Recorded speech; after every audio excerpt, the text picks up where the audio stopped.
Important day, क्या क्या lined up है मार्केट में। एक काम करते हैं, पहले शुरुआत करते हैं एक बेसिक टेक्सचर के साथ कि आखिर निफ्टी क्यों नहीं चल रहा है। मतलब इंडेक्स में ऐसी क्या प्रॉब्लम हो गई है जो इंडेक्स चल के देने को तैयार नहीं है। अब आप कह सकते हैं कि लास्ट के 1 घंटे में चला, लेकिन उसे चलना नहीं कहते हैं, वो सब ट्रेडर्स जानते हैं। एक रेंज में फंस गया इंडेक्स। इसके 4-5 मेन कारण हैं आशीष। मेरे ख्याल से सबसे इम्पॉर्टेंट कारण है जो इन्फ्लेशन का कमबैक हुआ है, और जो हम सब मान चुके थे कि अब ख़त्म हो गई है वो प्रॉब्लम।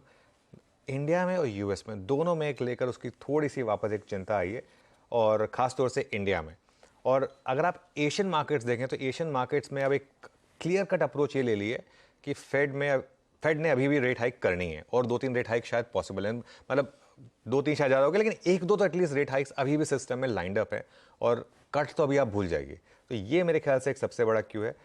ब्रेंट क्रूड देखिए आप, क्लियरली साइंस दिखा रहा है अब 90 की तरफ बढ़ने के। हम कहाँ 75 प्राइसिंग कर चुके थे, अब हम 87 हाफ पर हैं। मतलब 90 ऑलमोस्ट आ गया है, और ये 90 आएगा तो क्या होगा यहाँ पर। स्टेट इलेक्शंस लाइंड अप में, ध्यान रखिएगा।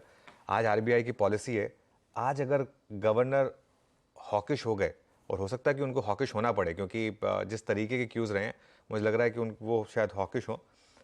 एक और चीज़ जो मार्केट को थोड़ी सी परेशानी में डाल रही है, वो है कि जो येन कैरी ट्रेड है, वो काफ़ी हद तक एक आउटफ्लोज जनरेट कर रही है। एक बहुत बड़ी येन कैरी ट्रेड हुई थी, लेकिन जो जापानीज मार्केट में जो समीकरण बैठे हैं उसके बाद से वहाँ की अनवाइंडिंग हुई। ये जो एफआई आउटफ्लोज आपने देखे, इसमें काफ़ी हद तक येन कैरी ट्रेड का अनवाइंडिंग है।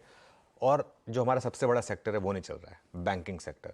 और यही वो बात है कि कैप्टन आउट ऑफ फॉर्म है, तो मार्केट बहुत ज़्यादा चलेगा नहीं। उसमें एक चीज़ है, अब बड़े इलेक्शंस होने हैं, क्या फ्रीबीज आएंगी, ये मुझे एक रिस्क लग रहा है कि कहीं वो खासतौर से फार्मर्स को लेकर अगर कोई बड़ा फार्म लोन वेवर टाइप का अगर कुछ आ गया, तो वो एक वरी फैक्टर हो सकता है। अभी तक हम उसकी बात नहीं कर रहे हैं वैसे, लेकिन नवंबर में बड़े इलेक्शंस हैं, और ये सारे के सारे एग्रीकल्चर डोमिनेटेड स्टेट्स हैं, मध्य प्रदेश, छत्तीसगढ़, राजस्थान।